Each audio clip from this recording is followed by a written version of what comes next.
The sky over Xylaris shimmered in a cascade of violet and gold, the twin suns casting long, prismatic shadows across the crystalline towers of the royal city. The palace itself floated above the city on a platform of glimmering light, its walls carved from translucent minerals that caught the sun and scattered it into 1,000 dazzling rainbows. It was a place of beauty beyond imagination, a city where every surface seemed alive with color, yet beneath the brilliance lay centuries of rigid tradition and carefully calculated power. Inside the palace, Princess Lyra moved gracefully through the halls, her every step echoing softly on the smooth crystal floors. She was tall, elegant, and unlike anyone else in her court, her features delicate and her eyes a deep shade of silver that seemed to see everything. Today was the day of the selection ceremony, an ancient rite where she would choose a mate from among the finest candidates across the galaxy. Each of them represented a powerful house or a crucial alliance, and their loyalty to Xylaris was unquestioned. Their skills ranged from mastery of combat to unmatched intellect, and their presence alone was enough to intimidate even the bravest. Lyra paused at a balcony, gazing down at the gathered candidates below. Hundreds of aliens had come to prove themselves, each one more impressive than the last. Some had scales that glowed like molten metal, others had limbs that moved with impossible speed, and a few radiated psychic energy so intense it made the hairs on her arms rise. And yet, despite the spectacle, Lyra felt a pang of unease. Tradition demanded she choose one of them, but her heart hesitated. She had spent her life learning the rules of her world, but she could not ignore the whispering question. Did any of these beings truly understand what it meant to be a partner, to connect beyond strategy and duty? The doors to the ceremonial chamber opened with a soft hum, drawing her attention. Her advisors murmured in excitement, but one figure caught her off guard entirely. A human, standing awkwardly at the edge of the grand hall, looking completely out of place. He was pale and thin, dressed in clothes that had clearly never seen alien fabric, and he stared around with wide, uncomprehending eyes. "Your Highness," one of the counselors hissed under his breath, "how did? This cannot be. Humans are not eligible. They are weak, incapable, and untrained." Lyra, however, felt an odd flutter in her chest. There was something about him, something unstudied, untouched by ambition, yet curious and intelligent in a way none of the candidates seemed to be. She did not yet know why, but she wanted to see him try. The human stumbled forward, and it was clear he did not understand the formalities. He nearly tripped on the polished floor, and when he bowed awkwardly, it was less a display of respect than a gesture of sheer confusion. The council erupted in whispers, some snickering, others scowling, but Lyra held her hand up to quiet them. "Let him stay," she commanded softly, her silver eyes fixed on him. "We will see what he has to offer." And so the trials began. The first challenge was simple in appearance, but designed to test ingenuity. A massive puzzle of energy conduits and shifting crystals lay before the candidates, its structure meant to challenge even the most brilliant minds of Xylaris. One by one, the alien candidates approached, manipulating the crystals with precision and skill, each movement perfect and calculated. But the puzzle resisted them, its logic intentionally convoluted, meant to reveal cracks in their thinking. Then it was the human's turn. Jack, as he had been called, stared at the puzzle with furrowed brows. His mind raced, though not in the way the aliens thought. He did not see symbols and sequences the way they did. He saw shapes, patterns, and possibilities. Tentatively, he touched the crystals, testing each connection. When one section collapsed under his hand, he stepped back and adjusted, trying another angle. Slowly, methodically, he began to align the energy conduits, not with force or psychic power, but with patience and observation. Within minutes, the puzzle clicked into place, the crystals glowing in harmony, a soft hum resonating through the chamber. The room fell silent. Lyra's breath caught, not because the puzzle had been solved, but because it had been solved in a way she had never expected. The council, initially incredulous, scowled. The aliens' minds had been trained for perfection, yet a human, untrained and unaware of the rules, had succeeded simply by thinking differently. The next trials tested physical prowess and courage. Aliens demonstrated astonishing feats, lifting massive weights, leaping incredible distances, wielding energy weapons with lethal precision. Jack, on the other hand, struggled. He could barely lift the lighter challenges, and his attempts at combat were awkward at best. But during a trial where a small, frightened alien creature was trapped under debris, Jack did not hesitate. He lifted it gently and tended to its injuries, speaking softly in a language he did not know but the creature seemed to understand. Lyra watched, heart tightening. The alien candidates had ignored the creature, seeing it as irrelevant to the trials, yet the human's instinct was pure. His actions were not about glory or victory. They were about empathy, a quality Lyra realized was missing in most of her world. The council predictably protested. "This is not the selection," one advisor snapped. "A mate must be strong, capable, and suited to our society. Compassion is admirable, but it does not secure a throne." Lyra shook her head. She had never felt such clarity.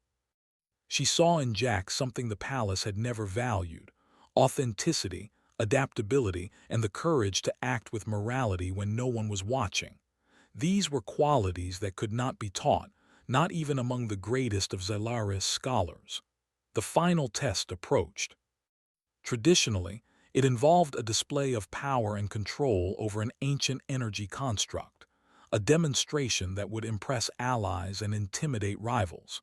The alien candidates approached confidently, their powers blazing in vibrant displays.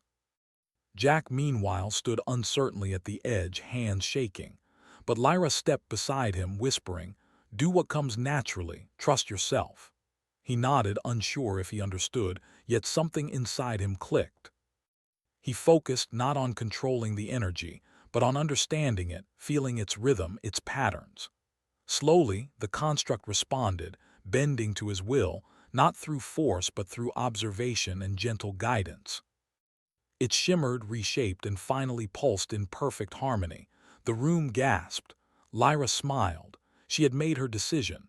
When the final ceremony began, she stood on the balcony, addressing the court and the candidates. "I have chosen," she said, her voice calm yet unwavering.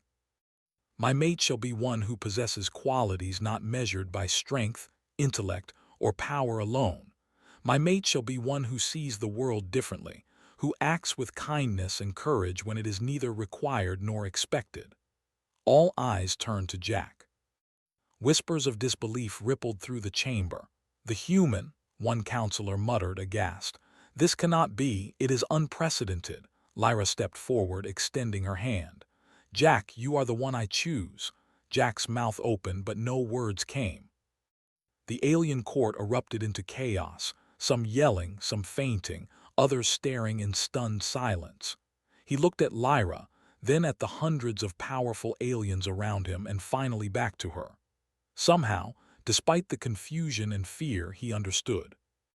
I don't know what to say," he admitted, voice barely above a whisper. "You need only accept it," Lyra replied, her hand still extended. "There is no other choice for me." Even amidst the uproar, a sense of inevitability settled over the chamber. Jack, the human, who had stumbled through trials he could barely comprehend, had captured the attention and trust of the princess in a way no alien candidate could. As the ceremony concluded, Lyra led Jack away from the hall. The palace corridors, once intimidating and cold, now felt alive with possibility. She guided him through rooms filled with floating gardens, bioluminescent flora, and intricate art that seemed to move when observed. Jack's eyes widened at every turn, awe and fear blending in equal measure. "Will I fit in?" he asked hesitantly. "You will," Lyra said, a smile touching her lips. "Not because you are like them, but because you are not. Humans are unpredictable, adaptable and strong in ways they cannot imagine. You will learn, and they will too. And so, the human who had wandered accidentally into a palace of light and tradition found himself at the center of a world he barely understood. The trials had ended, but the real challenge was only beginning.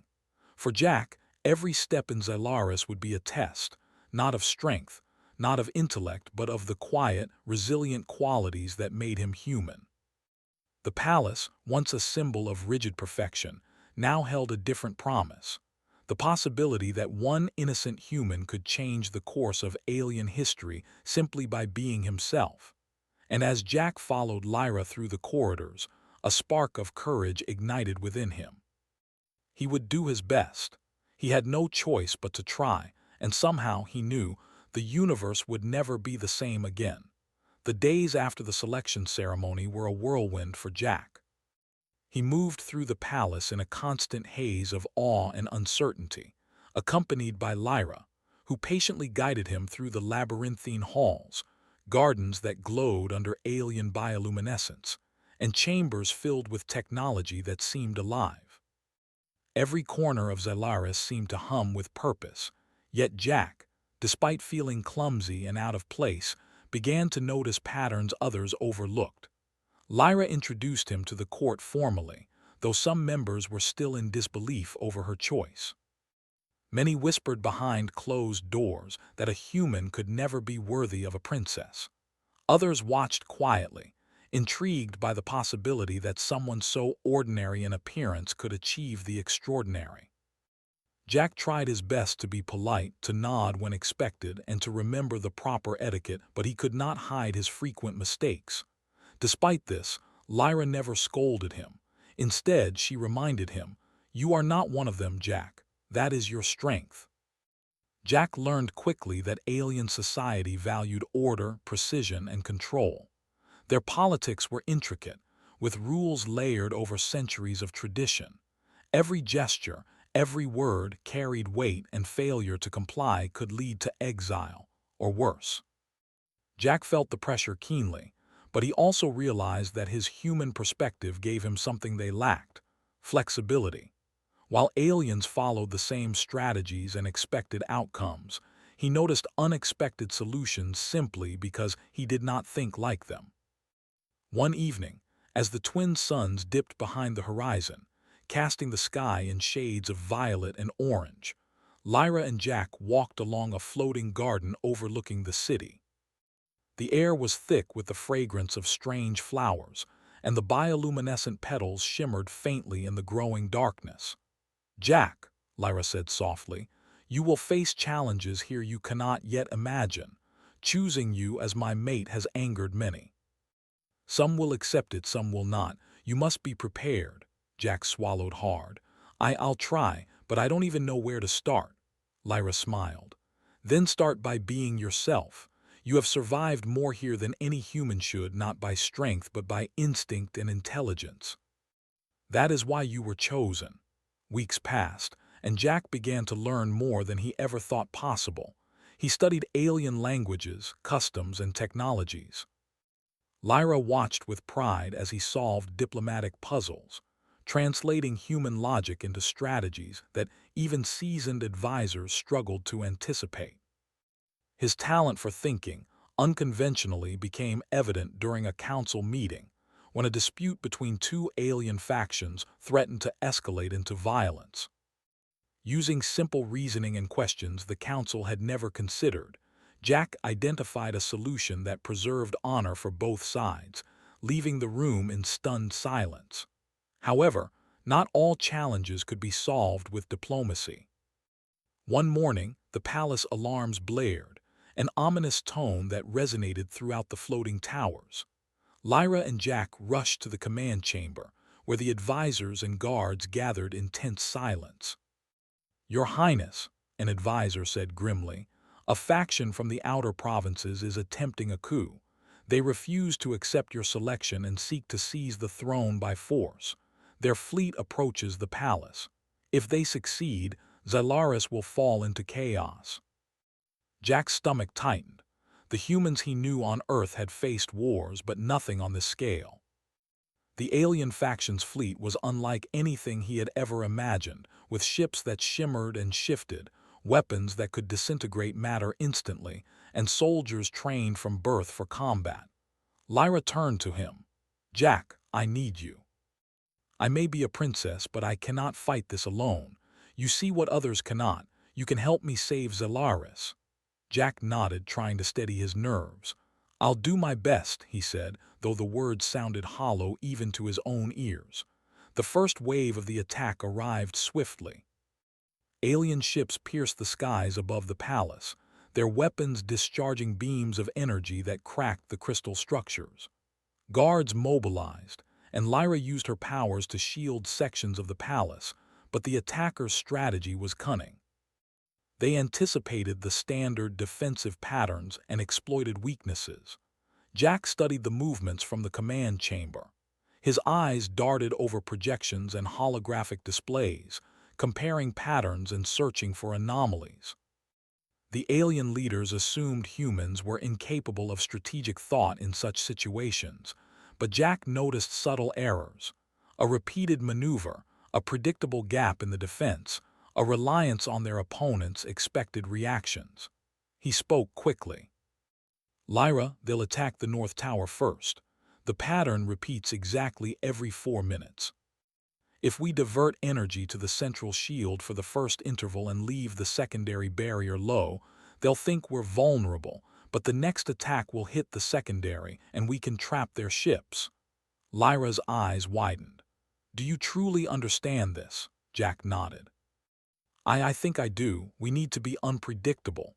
The plan was unconventional and many advisors hesitated, unwilling to trust a human, but Lyra gave the command. "Do as he says, we follow Jack's guidance." Moments later, the palace defenses shifted, energy flowing in patterns calculated by Jack's observations. The attackers, expecting the usual response, plunged into the trap. Their ships collided with the secondary shields, causing massive disruption in their fleet. Lyra seized the moment to counterattack, her powers amplified by the misdirection Jack had orchestrated. The alien faction had underestimated the human, and it proved catastrophic for them. But the battle was far from over. Ground forces, elite soldiers who wielded weapons designed to pierce the palace's defenses, advanced. Jack and Lyra moved among the ranks, coordinating strategies and improvising as new threats emerged. At one point, Jack led a team of guards through a series of narrow corridors, using simple engineering, sliding panels, redirected energy conduits and traps to slow the soldiers' progress. The humans' ingenuity was astounding. He could not match the aliens in raw power, but he turned their predictability against them. Lyra fought beside him, amazed at how his ideas complemented her abilities. Together they became a force that neither side had anticipated, the princess and the human, using strategy, empathy, and adaptability to defend Zelaris. Hours passed, and the battle raged on. The palace bore scars of the conflict, fractured crystal walls, scorched floors, and damaged gardens. Yet, despite the destruction, the defenders held. Jack's unconventional thinking repeatedly turned the tide, and the alien faction's arrogance became their undoing. Finally, the coup's leaders attempted one last desperate strike, targeting the central throne chamber where Lyra had stationed herself. Jack noticed a structural weakness in the attackers' formation. He whispered instructions to the palace guards, who repositioned strategically, creating a choke point. As the enemy advanced, Lyra unleashed a surge of energy to immobilize their weapons temporarily. Jack, seizing the opportunity, rerouted power from dormant systems to amplify the containment field. The faction was trapped, their ships grounded, their soldiers surrounded, and their weapons neutralized. The battle ended with the alien leaders surrendering, bewildered that a human had played a decisive role in their defeat. The council, once hostile and doubtful, now stared at Jack with a mixture of astonishment and respect. Lyra stepped forward, placing a hand on Jack's shoulder. "You see," she said softly, Being human does not mean being weak. You have strengths they will never understand, and today you proved it. Jack, exhausted and covered in dust from the palace corridors, could hardly believe what had happened. He had survived the impossible and turned it into victory, not with brute force, but with observation, creativity, and courage. The realization filled him with a quiet pride, the kind that came not from recognition, but from knowing he had done his best. In the aftermath, the palace slowly returned to normal. Repairs began, diplomats sent messages of loyalty, and the Alien Council convened to acknowledge the events. Many still struggled with the notion that a human could match the ingenuity of their kind, but even the skeptics could not deny the outcome. Jack had changed their understanding of power and strategy forever. As evening fell, Lyra led Jack to the highest balcony of the palace, overlooking the city bathed in the glow of twin suns. The air was calm now, the chaos of battle replaced by quiet wonder. "You were brilliant today," Lyra said. "I always knew there was something special in humans, but you have shown them, and me, just how extraordinary your kind can be." Jack shook his head, a small smile forming. "I just did what felt right. I didn't plan for any of this. I was scared, but I tried to think clearly. That's all." Lyra's eyes shone with admiration. "Sometimes that is more than enough. Sometimes it is everything." They stood together in silence, looking down at the city, and Jack realized that he no longer felt like an outsider. He was a part of this world now, not because he had been trained or bred for it, but because he had been himself. And that, Lyra had said, was the greatest strength of all.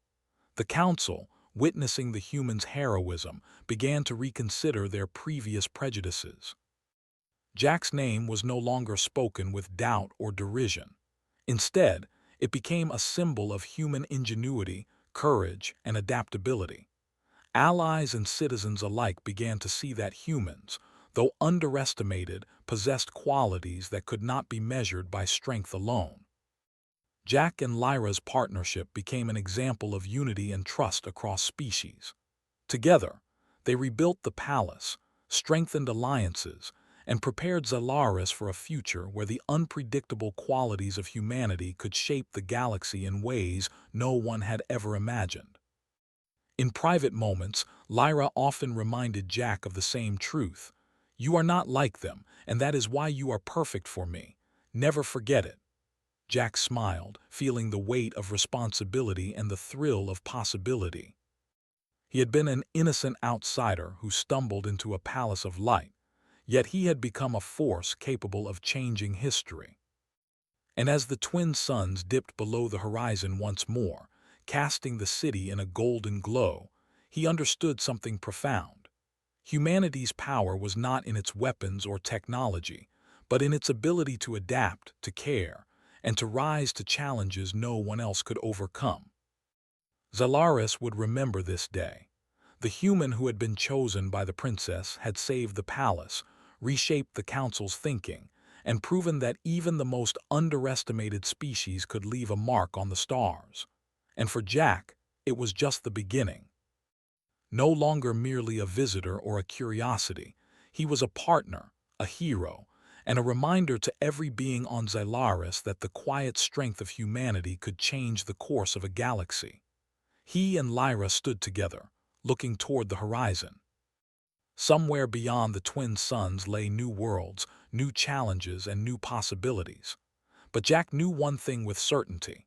Whatever came next, humans would meet it, not with fear, but with ingenuity, courage, and an unshakable heart.